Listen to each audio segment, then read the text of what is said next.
Nos encontramos muy cerca del nacimiento del río Bogotá, o el curso alto que llaman, ya que desde aquí su agua o cauce desciende y se va alimentando poco a poco de otras aguas que provienen de las montañas. Pero también se alimenta de las aguas de la industria, de la explotación agrícola, ganadera y de las cañerías. Yo me pregunto cómo hace la vida para soportar tanta tensión que le impone el ser humano. Y cómo hacen también los animales y las plantas que viven en este ecosistema por la irresponsabilidad del hombre en tener un manantial cuesta arriba que kilómetros abajo se convierte en una cloaca.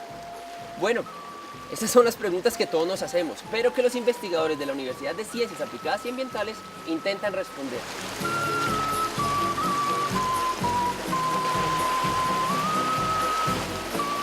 Nos encontramos con la profesora Loreta Rosselli.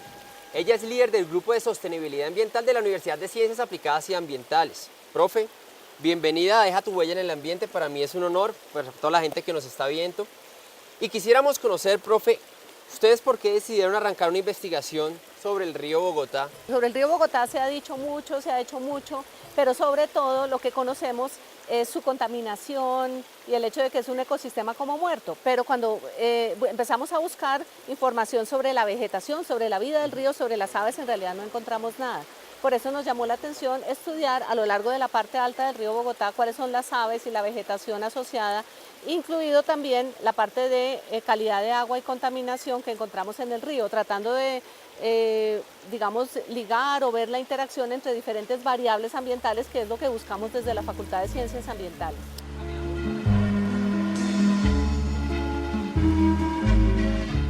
Aquí estamos en la parte alta, estamos a pocos kilómetros del nacimiento del río. Aquí el río todavía tiene características de río de montaña. Sí, ustedes claro, ven que es muy pedregoso, ¿no? Es una zona muy pedregosa, no tiene casi vegetación acuática y no hay aves acuáticas propiamente dichas. Aquí lo que nos llamó la atención fue la cantidad de vegetación nativa que hay en los bordes del río. Y por lo tanto, de las cosas que encontramos acá fue una alta proporción de vegetación nativa arbórea a los lados del río y una gran diversidad de aves terrestres. O sea, es buen síntoma. Es un buen síntoma para lo que es los bordes del río, no la parte acuática propiamente dicha.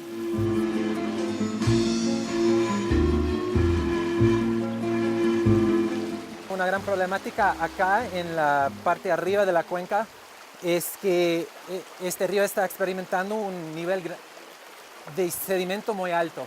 Y pueden ver esto, por ejemplo, en esta roca.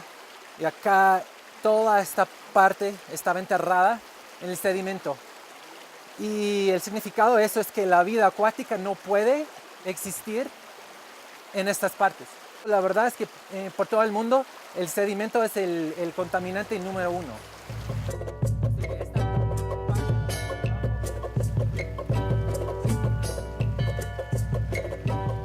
La primera descarga significativa del río es la descarga del municipio de Villapinzón, que es de aguas residuales domésticas. Y esa agua pues viene afectándose por la parte industrial de las curtiembres que hay aguas abajo.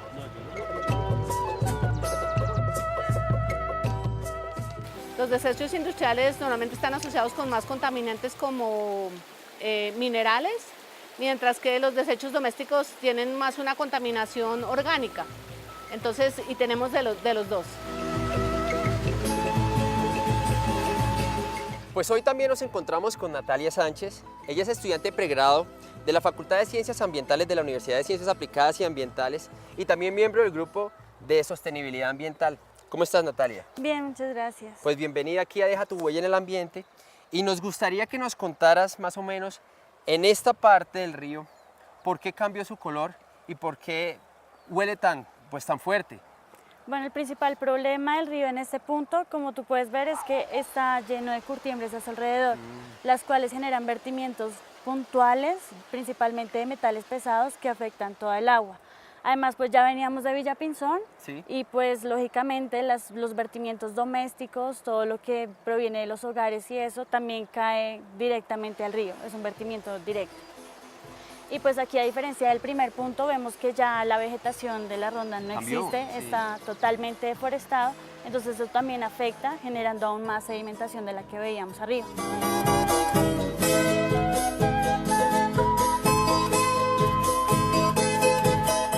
Nosotros hicimos 18 puntos de muestreo, 16 a lo largo del río, más o menos de forma equidistante, y sobre todo buscando tener información antes y después de cada uno de los principales afluentes del río en su curso alto.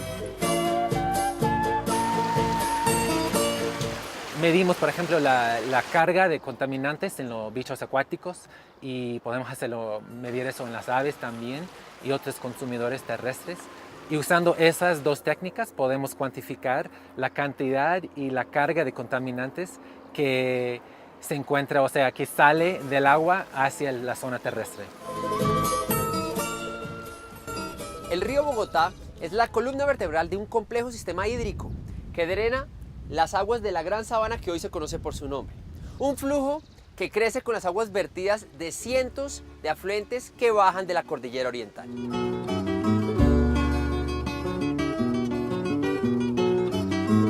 El territorio colombiano tiene el privilegio, la bendición de ser un territorio que pertenece al agua, donde hay unos recursos muy importantes de agua, quizá menos de los que teníamos antes,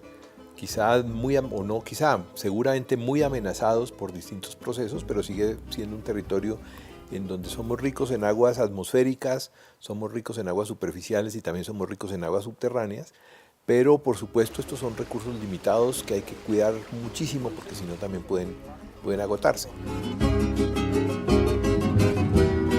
Durante muchos siglos, los nativos muiscas supieron convivir perfectamente con este ecosistema. Respetaron las aguas, los bosques y los animales con que habitaban. Eso podría ser la imagen más perfecta de lo que es el paraíso terrenal. Tierra fértil, agua fresca y vida en abundancia. Pero en poco tiempo diferentes formas de contaminación han afectado las aguas. Las fábricas y la industria agrícola aportan principalmente contaminantes inorgánicos, mientras que las aguas domésticas arrojan contaminación orgánica y la ganadería agotó los bosques de protección y de reservorio.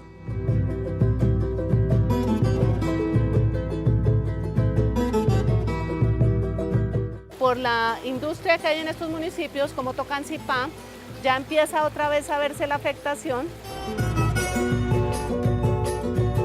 También tenemos cultivos de flores, cultivos de hortalizas, cultivos de diferentes alimentos que por el uso de agroquímicos y por escorrentía pueden afectar un poco el río.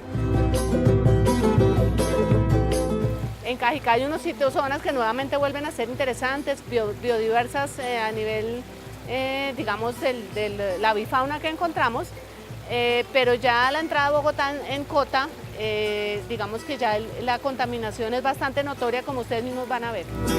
A estas alturas de camino, pues el río ya ha cambiado de color y de olor. Nosotros ya podemos apreciar un tono amarillento y ocre, pues que da cuenta de la cantidad de toxicidad que ha sido vertida en él. Sin embargo, pues la vida es terca como este río e insiste en mantener su curso. Y como ejemplo podemos ver a las aves que habitan estos matorrales y bosques, que han sabido aprovechar los recursos e inclusive han sabido vivir en los pequeños relictos de bosque nativos que aún sobreviven.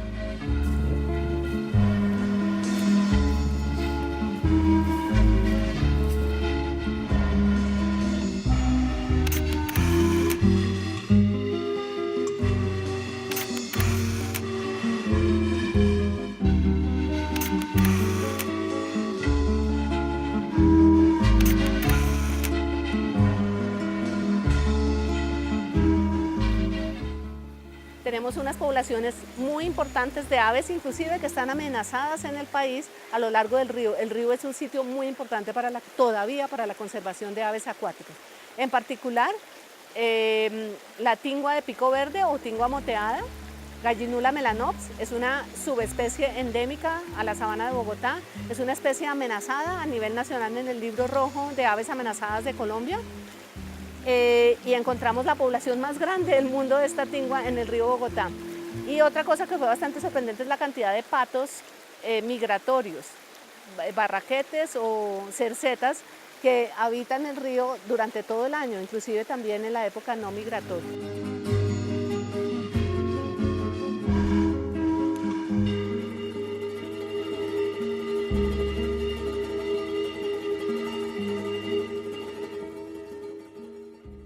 Nos encontramos aquí en el municipio de Cajicá y pues ya llevamos un tramo amplio conociendo el río paso por paso, viendo su transformación, pero me llama mucho la atención en esta parte que estoy viendo varias aves acuáticas. ¿Eso a qué se debe? ¿Por qué en esta zona? Ya, sí, esa fue una de las cosas que nosotros encontramos en nuestro estudio, y es que a medida que vamos avanzando por este curso alto del río, a medida que empieza a tener una velocidad más baja el agua, como vemos acá, aparece más vegetación acuática como estos juncos que estamos viendo ahí, aumenta también la riqueza de aves acuáticas. ¿Cuál es la característica de tanta contaminación y a la vez que hayan inclusive aves? ¿Cómo es Sí. esa relación? Pues hay como muchas relaciones que encuentra uno. A medida que hay más contaminación, pues hay como más nutrientes y por lo tanto puede haber más vegetación. Al haber más vegetación hay más hábitat y por lo tanto hay más riqueza de aves. Esto no quiere decir que las aves no se vean afectadas. Es una de las preguntas que queda sin contestar de este trabajo que acabamos de terminar, y es cómo se están viendo afectadas las aves por esta contaminación.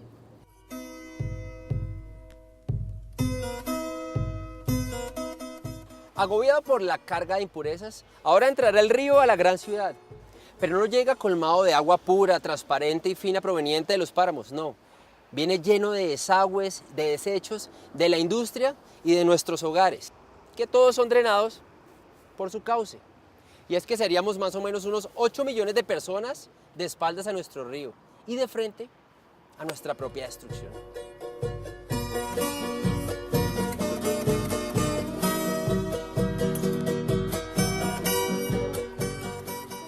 Cuando el desarrollo se ha venido apartando cada vez más de las dinámicas de la Tierra, cuando en nuestra arrogancia la especie humana ha pensado que no dependemos de otras especies vivas, y dentro de las especies vivas incluyo yo a seres vivos como el agua, por ejemplo, y entonces hemos intentado imponerle a los territorios nuestras prioridades en lugar de acomodar la actividad humana y ese conjunto, digamos, de actividades y de prioridades humanas que llamamos el desarrollo, acomodarlo a las dinámicas del agua, no intentando imponerle a la tierra nuestras prioridades, sino más bien ajustándonos para aprender, digamos, a surfear con esas dinámicas de una naturaleza a la cual nosotros, querámoslo o no, pertenecemos y de la cual dependemos.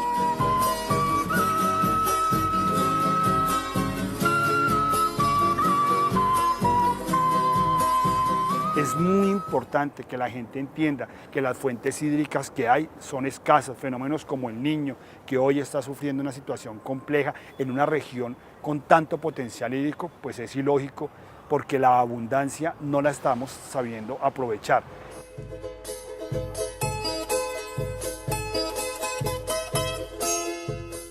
Los ríos son sumamente sensibles a la contaminación, al cambio de uso del suelo, a los efectos humanos, ¿no? Pero también tienen una gran capacidad para recuperarse. Todos los sistemas son resilientes, pero cuando la presión es tan fuerte, entonces esa resiliencia puede perderse. Y estos ecosistemas convertirse en ecosistemas muy frágiles y con unas alteraciones menores llegar inclusive a desaparecer. Así que lo que tenemos que hacer es, ya tenemos que darles el tiempo y el espacio como para depurarse, como para recuperarse, y especialmente en la ciudad no podemos seguir tratándolo como si fueran nuestros cautivos, así que necesitamos darles un poco más espacio como para desarrollar de una manera natural de nuevo.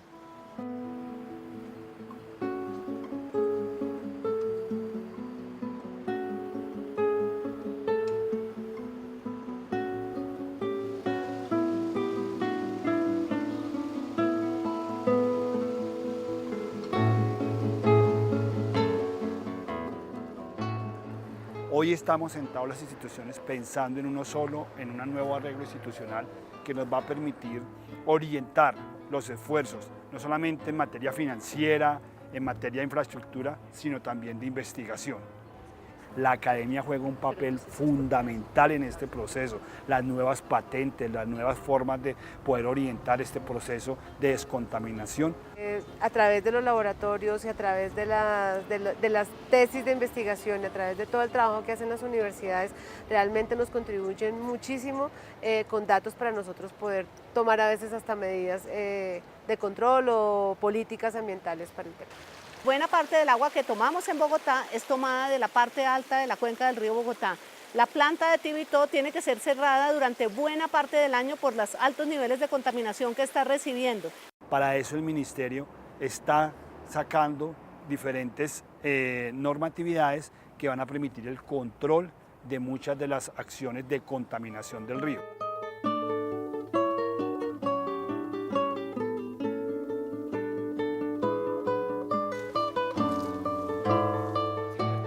Una cuenca con más de 10 millones de personas, una cuenca que produce más del 30% del Producto Interno Bruto de la nación, una cuenca que tiene de las 450.000 empresas, 302.000 están ubicadas en esta cuenca, pues tiene que tener un cambio trascendental.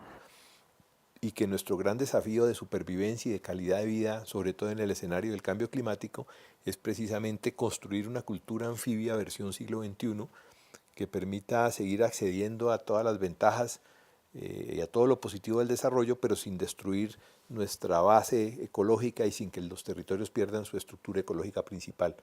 La recuperación del río debe ser la gran oportunidad para que tengamos esa parte amigable y podamos, ¿por qué no?, tener unos asentamientos, poder navegar el río y poder disfrutar de esa fuente hídrica tan importante que es el soporte de vida de los bogotanos.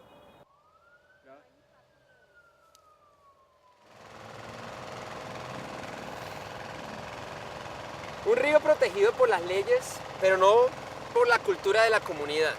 Sus habitantes, aves y plantas, se resisten y son un ejemplo de entereza y de vida, esperando sí una mano salvadora en la tecnología que les permita descontaminar su hogar, o por lo menos buscar una manera de relacionarse de una mejor forma con la gente que les rodea. Este río, moribundo y con atisbos cada vez más lejanos de vida, pero con ganas de sobreponerse al daño causado, sigue circulando hasta llegar al Salto de Tequendama, la puerta que permitió que toda esta gran sabana no fuera una laguna, sino estuviera llena de pasto, pero también permitió que se construyera una irresponsable metrópoli.